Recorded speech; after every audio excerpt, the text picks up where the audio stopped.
Dina. Your partner. This is the wife that I've mentioned a few times. She's real. Part of the reason why we travel this way is so she can go to conferences. We used to fly to all of them, but now we drive. We decided that this was going to be the best method of transportation for our family. I pretty much travel full time for work, and I didn't want to leave him or our son behind, so I bring them with me in the van. It's great, except for I pretty much work all the time and feel like I miss out on them having fun when they're at the park or the aquarium and I'm stuck in my computer. But other It's like 60 hours a week. It's not. Yeah, it's only, Monday through Friday, 6 a.m. to 6 p.m. So she works on East Coast time, so just to wake up wherever we are, 9 a.m. East Coast time. And we're predominantly on the West Coast. So when I get to hang out with them and go to different cities or countries, we just spent a month in Baja. It's a blast, and I love it. Also because I don't have to drive, and Brandon drives everywhere. But for the most part, it's the best thing that we've done.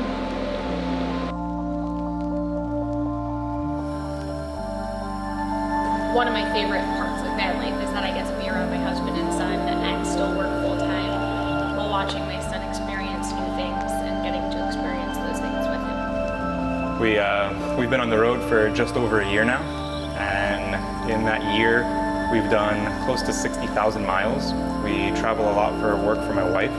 We bounce around to different legal conferences for her, and on average, about 5,000 miles a month. Right now we're in Phoenix, Arizona. From here we're heading over to Houston, then New Orleans, and then we're going to swing by Miami. Then there's a conference up in Seattle, from Seattle, Whistler to Alaska, and then we come back to the lower 48. So we move around quite a bit. So came in today to swap out the Nomadic Cooling 2000 for a Nomadic Cooling 3000. The 2000 has been great for us. We've beat this thing up, though. You can see tree marks all over it. We've been in temperatures ranging from -12 to 117, and I mean, this thing has held up. Under the bed, like with the vents pointing right at you, even at over 100 degrees, totally fine. You feel very comfortable. Even last night, we camped outside of your shop last night. I think it was, even we got here after sunset, it was still like high 90s last night. Totally fine. I actually had to lower the thermostat a little because we were too cold in 100 degrees outside. Do you know if there's a bigger wire cutter than this laying around? But I think it's time for a little upgrade. We're swapping out to the Nomadic Cooling 3000. A little more cooling capacity, but it does use more power. Last time we were here, we swapped out our 400 amp hours for 1,000 amp hours of Victron's 12.8 volt 200 amp hour batteries, and we can probably get on 100% duty cycle on the 2000. We could probably go like 8 hours or so of running it. So it's going to be a little less with this, but also since the last time we were here, we hooked up a Nations alternator. They're rated for 280 amps. We usually get around 220 amps out of that at 12 volt. And then I also get power from my stock alternator. We get another 90, 100 amps from that. So we're getting like 300 amps or so at idle, which is really nice. So even if we burn through our batteries, I mean, just running errands in town for like an hour or so, our batteries are charged up pretty quickly. I mean, honestly, it's not a necessity for us to upgrade, but again, we've just beat this thing up, and why not have the best? So something to consider while building a van is the weight of a vehicle. We're a little overweight, just a little. We're about 11,500 pounds, and we've broken an axle and we cracked 2 wheels. So be careful. So these are the new Method wheels that we upgraded to. These have a higher weight rating, and we shouldn't crack these. We've also upgraded our brake system. This is the Agile Off-Road Big Brake Kit. They use Alcon brakes. They have a 6-piston caliper in the front and a 4-piston caliper in the rear. And I think it's 15 or 14-inch rotors, 15 in the front, 14 in the rear. So bigger rotors, bigger calipers, and it's a softer compound on the brake pad, so they don't last as long, but the trade-off is you can stop on a dime. I mean, a 12,000-pound vehicle, we've been able to stop short. Something to consider with winches is the capacity, the strength of the motor on them. So this is rated for 12,000 pounds. In the off-roading, overlanding community, they recommend 1.5 times the vehicle's weight, but we couldn't put a 18,000-pound winch in here. So we settled for the 12, and then we're just kind of careful with how we winch. Our recovery gear, we have some max tracks with the changeable teeth on them. So the previous ones just had plastic teeth, and those can melt off if you spin your tire on them, and they're not replaceable. Whereas these, you just unscrew them from the back and put a new tooth on.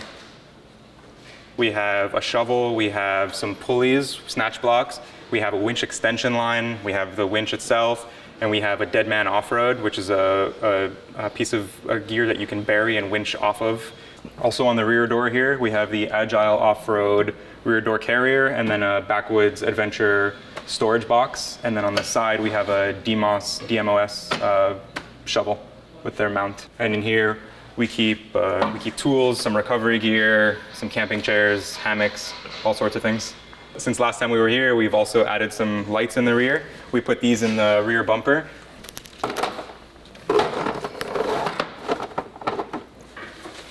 So with this extra tank, we have some different options for filling and using the water.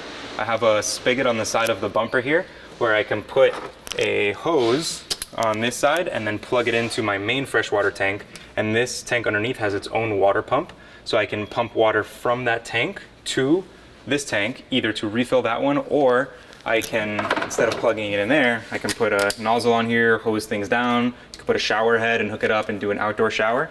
And then from that pump, the inlet on that pump, if I need to pick water up from water that's standing still, instead of like just a pressurized hose, I can put this vinyl hose on the water pump and then pump water out of standing source. In Baja, that was pretty useful. We didn't want to just use tap water from a hose to fill up our tanks.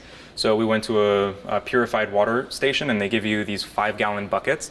So I was able to pump the water out of those and refill 50, 70 gallons, 5 gallons at a time. What's nice about the charge regulator on the Nations alternator, I have the wake speed, is that it has a gradual increase and decrease of power. So you never have a hard stop of power flowing through your wires. And then on my stock alternator, I have two 50 amp Victron buck boosts, and then combined they give me like 90-ish, 100 amps.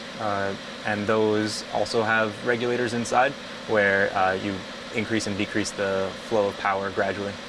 So you could see this is increasing pretty slowly. So we're at about 1800 watts right now. We've been running for maybe 90 seconds. And this is just at low idle. I'm at like 600 RPMs right now. Let's see if we give it a little gas.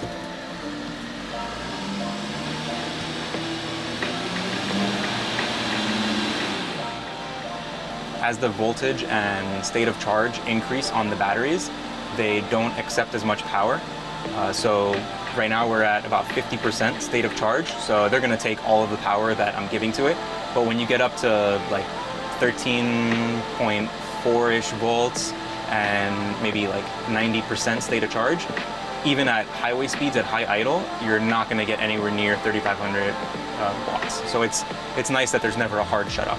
We're just idling right now at about 1,000 RPM, and you can see we're getting 3,600, almost 3,600 watts on top of whatever we're using for the lights and chargers and stuff.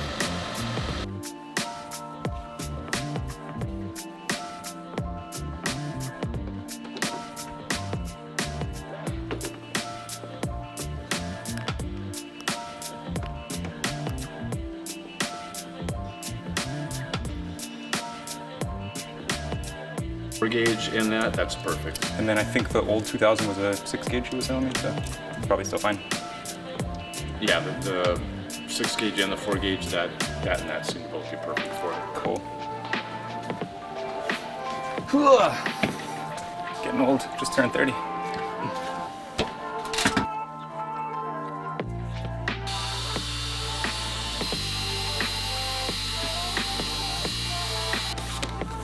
I'm just doubling up the gasket here. It's a little thicker than I wanted, so the AC might sit a tiny bit higher, but I know the one that's on there now does not leak at all. So instead of ripping that one up, putting a new one on, potentially creating a a problem, I'm just gonna stick this one on top of it. And we're gonna put it down. This is a very easy swap. So just finished installing the Nomadic Cooling 3000 unit, and then I ran a wire so I can hard mount my Starlink to the roof. Our Starlink. Our Starlink to the roof. I've already noticed with the Nomadic 3000, the doors are open and the compressor is only kicking on, and I have it set to 60 degrees right now. The compressor is only kicking on every like couple minutes and only running for a minute or so. So it's not 100% duty cycle here in Arizona, 100 degrees outside. So it's pretty powerful. It's 104. using a lot more power when it is on, but it's not running for as long. So kind of evens out.